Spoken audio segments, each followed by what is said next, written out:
మిత్రులందరికీ శుభోదయం. నేను మీ హరి. మరి ఈ నెలలో డిఎస్సి నోటిఫికేషన్ వస్తుందా రాలేదా?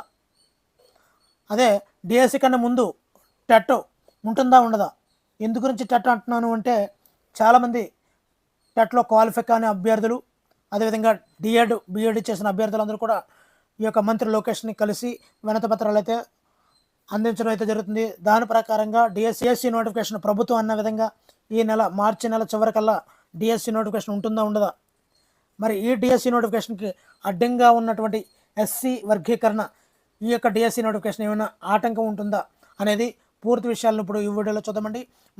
ముందుగా ఈ వీడియోని అయితే లైక్ చేయండి, ఎక్కువ మందికి షేర్ అవ్వాలి. మరి లేట్ లేకుండా టాపిక్లకు వెళ్ళిపోదామండి. డిఎస్సికి ముందు మరో టెట్ నిర్వహించండి అంటూ మరి మెగా డిఎస్సి నిర్వహణకు ముందే మరోసారి టెట్ పరీక్షను నిర్వహించాలని టెట్ అభ్యర్థులైనటువంటి చాలామంది విద్యాశాఖ మంత్రి అయినటువంటి నారా లోకేష్కి వినతిపత్రం అయితే సమర్పించారండి. మరి జూలై 2024లో నిర్వహించినటువంటి టెట్ పరీక్షలో 50% మంది మాత్రమే ఉత్తీర్ణత అయితే సాధించారు. ఈ విషయాన్ని గమనించాలి. చాలామంది ఈ యొక్క ఉత్తీర్ణత అయితే సాధించలేకపోయారని వివరించడం అయితే జరిగిందండి. అదేవిధంగా కొత్తగా డిఈడి బిఈడి పూర్తి చేసుకుని వచ్చే వారి కోసం మరో టెట్ పరీక్ష నిర్వహించాలని కోరుతున్నారండి. అదేవిధంగా జీవో నెంబర్ కూడా మెన్షన్ చేశారండి.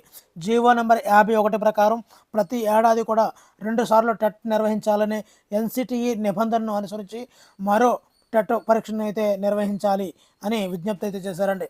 మరి ఈ ప్రకారంగా కాకుండా ముందుకు వెళ్తే ఈ యొక్క టెట్ క్వాలిఫై కాని అభ్యర్థులు, కొత్తగా వచ్చే డిఎడ్ బిఈడి అభ్యర్థులు కోర్టులో ఈ యొక్క జీవో నెంబర్ 51 ప్రకారంగా కోర్టులో కేసు వేసే అవకాశం కూడా లేదండి.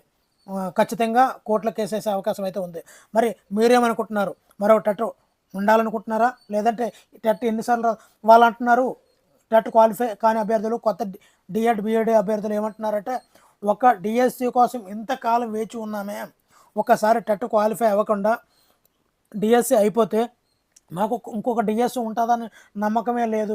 మరి ఈ డిఎస్సికి అవకాశం కావాలి అంటే మాకు టెట్ నిర్వహించాలి అని టెట్ క్వాలిఫై కాని అభ్యర్థులు ఆ విధంగా మాట్లాడుతున్నారు. టెట్ క్వాలిఫై అయిన అభ్యర్థులు అందరూ కూడా ఏ విధంగా అంటున్నారంటే, ఇప్పటికే చాలాసార్లు టెట్ రాసాము, ఇంకెన్నిసార్లు టెట్ రాస్తూ కూర్చుంటారు, ఇంకా జీవితాంతం టెట్ రాసుకుంటూ కూర్చోవడమేనే అని ఈ విధంగా టెట్ క్వాలిఫై అయిన అభ్యర్థులందరూ కూడా ఈ విధమైన మాటలు మాట్లాడుతున్నారు. మరి మీరేమనుకుంటున్నారు? ఖచ్చితంగా అయితే కామెంట్ అయితే చేయండి. అదేవిధంగా మీరు ఏమైనా వినతి పత్రాన్ని మంత్రి నారా లోకేష్కి పంపించాలనుకుంటున్నా ఇక్కడ కనిపించే మెయిల్ ఐడికి అయితే మీరు సెండ్ చేయొచ్చండి. ఓకేనండి. మరి ఇక్కడ ఎస్సీ వర్గీకరణకు సంబంధించినటువంటి ఈ నెలాఖరులోగా ఆర్డినెన్స్ అయితే జారీ చేస్తున్నారండి. మరి డిఎస్సి నుంచే ఈ నెల నుంచే అమలు చేయడానికి సిద్ధంగా ఉన్నారు. ఎందు గురించి అంటే ఎస్సీ వర్గీకరణ అమలుకు సంబంధించినటువంటి రాష్ట్ర ప్రభుత్వం ఆర్డినెన్స్ జారీ చేయనుంది. మరి ఈ యొక్క ఎస్సీ వర్గీకరణకు సంబంధించినటువంటి రాజీవ్ రంగన్ మిశ్రా ఏకసభ్య కమిషన్ నివేదిక వర్గీకరణను గురువారం ఆమోదించేశారండి. తర్వాత సభను నిరవధికంగా వాయిదా వేశారు.